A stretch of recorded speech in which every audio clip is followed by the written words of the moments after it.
Dear friends, welcome to When I Cannot Pray prayer series, 38th episode. And we have been discussing about the function of the memory in our daily prayer. We know that the power to remember is part of the identity and continuity of the person and a means by which he comes to know God. The people of God have a long collective memory of all those events in which he has acted to save, revealing himself and his love. We call this long series of remembered events in the salvation history as the history of salvation. It forms the basis of the church's response in prayer to God, who is present now in all he has done in the past. The same is true for the individual. You can look back on your personal salvation history and recognize God's love in your life. This is the basis of friendship, for all friendship presupposes a history and some shared experience. To remember God like this is a springboard for prayer. You know Him because He has shown His love in your history. He is present to you now in all the reality of that love. You do not begin from scratch, but take a great deal for granted because you are His friend and you go on from there. When you meet Him face to face, He will be no stranger for you. But the remembered lover you know have known obscurely all along the road. This attitude does not mean that we need always to think of the past or look to the future. We need to train ourselves to be in the present moment as Jesus asked Martha, "You are anxious and worried about many things. There is need of only one thing." Luke chapter 10 verses 41 to 42. Dear friends, in our daily life, if we can train our memory with the power of hope, the theological virtue, we will be able to pray better and our prayer will be very effective and powerful. When we pray, the memory always supplies material to the imagination. It is a common experience that we are filled with images when we close our eyes for prayer. It's a normal thing. Creatures, earthly or heavenly, and all distinct ideas and images, natural and supernatural, that can be the objects of a person's faculties, are incapable to God's being. No matter what we imagine, what we think, it is not in any way similar to God. God does not fall under the classification of genus and species, whereas according to theologians, creatures do. There are a few types of harm caused to our soul if we use the natural functioning of the memory and if we depend too much on it. The first coming from the world.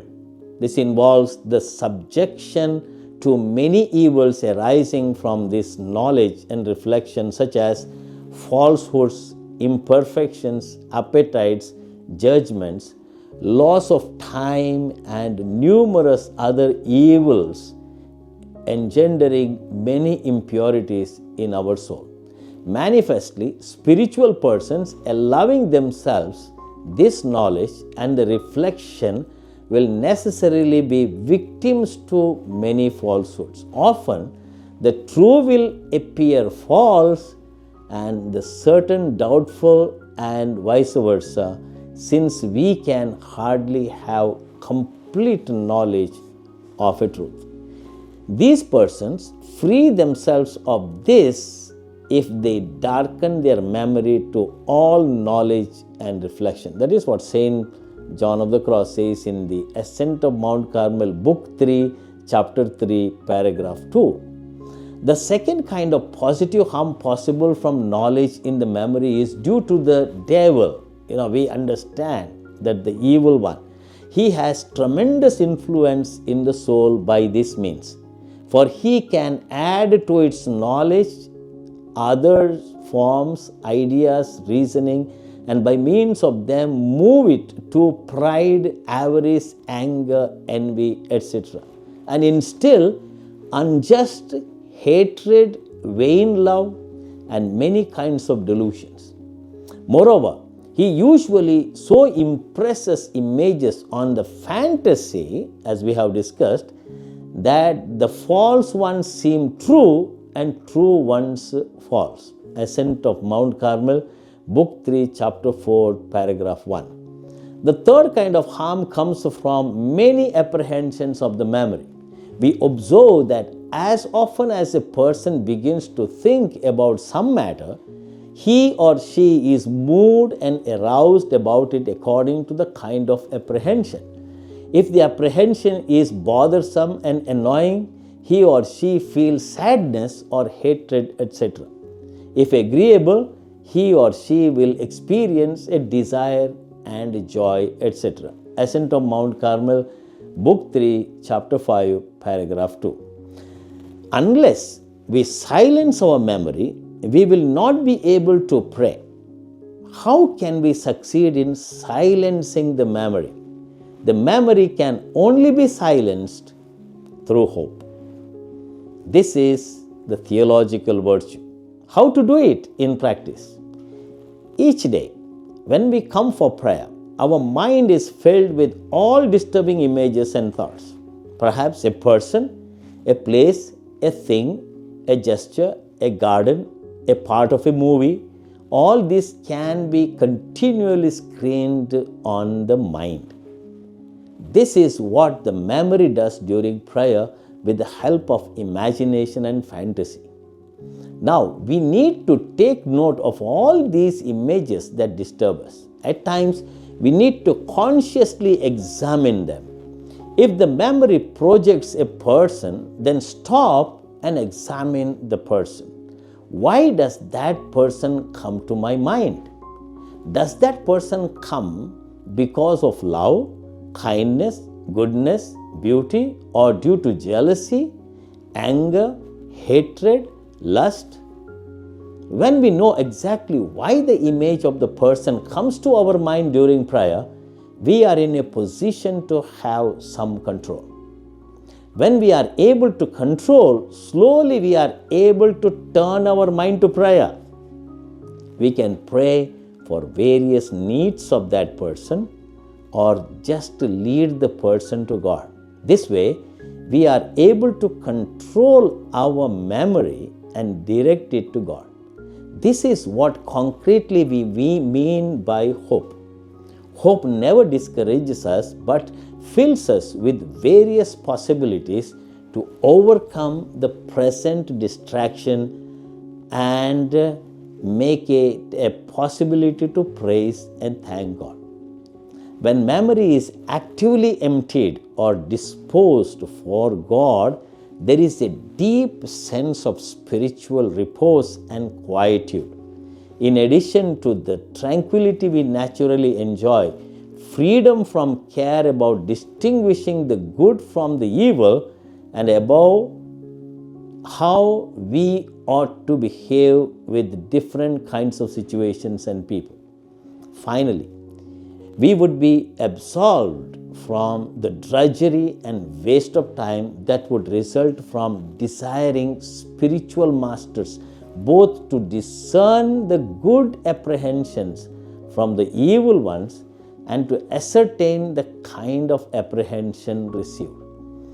When attached to images and forms during prayer, it is going to be difficult to be detached from them. Saint Teresa of Avila affirms that it is a very evident truth that we love a person most when we have a vivid remembrance of the kind action he has done us. If then it is lawful and indeed meritorious for us to remember that it is from God that we have our being, and that He creates us from nothing, and that He preserves us, and also to remember all the other benefits of His death, and of his trials which he has suffered for us, now living long before any one of us was created. Why should it not be lawful for me to understand, realize, and consider again and again that though once I was speaking of vanities, the Lord himself has now granted me the desire to speak only of himself. Here is a jewel which, when we remember that it is given us and that indeed we already possess it, invites and constrains us to love, and all this is the blessing that comes from prayer founded in humility. That is what Saint Teresa of Avila says. Let us therefore practice simple remembrance of God, a profound forgetfulness of ourselves, and a humble, loving surrender to God's will. And that will enable us certainly to pray better.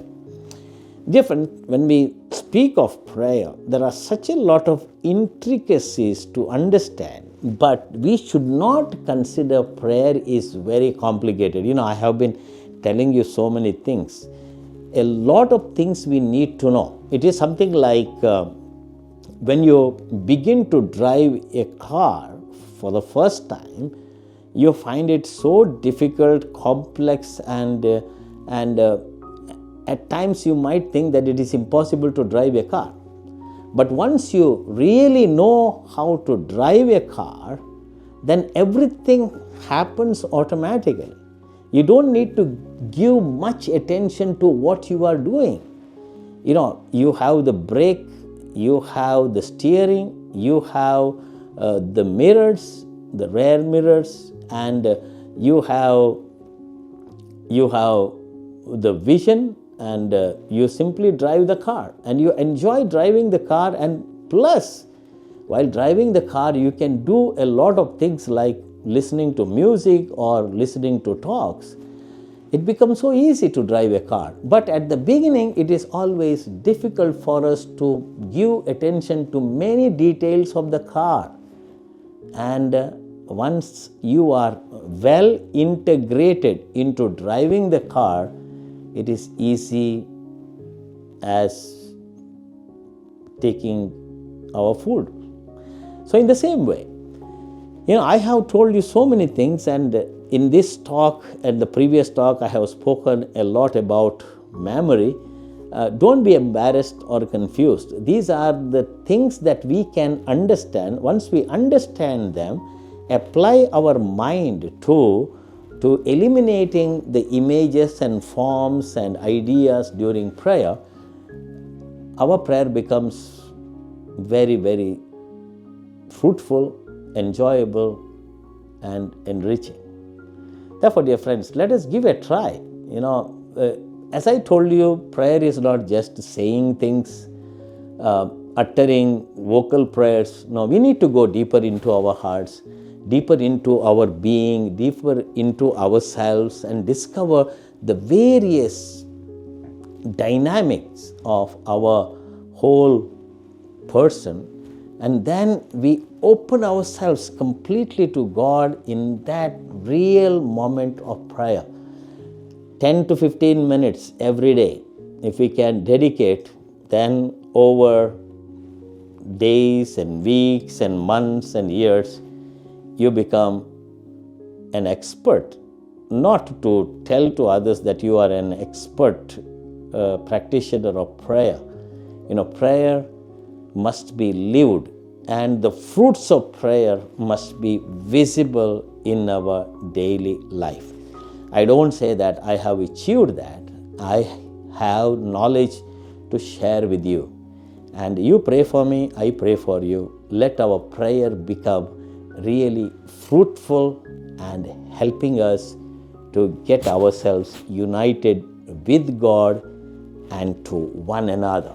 And that is the basis of our life.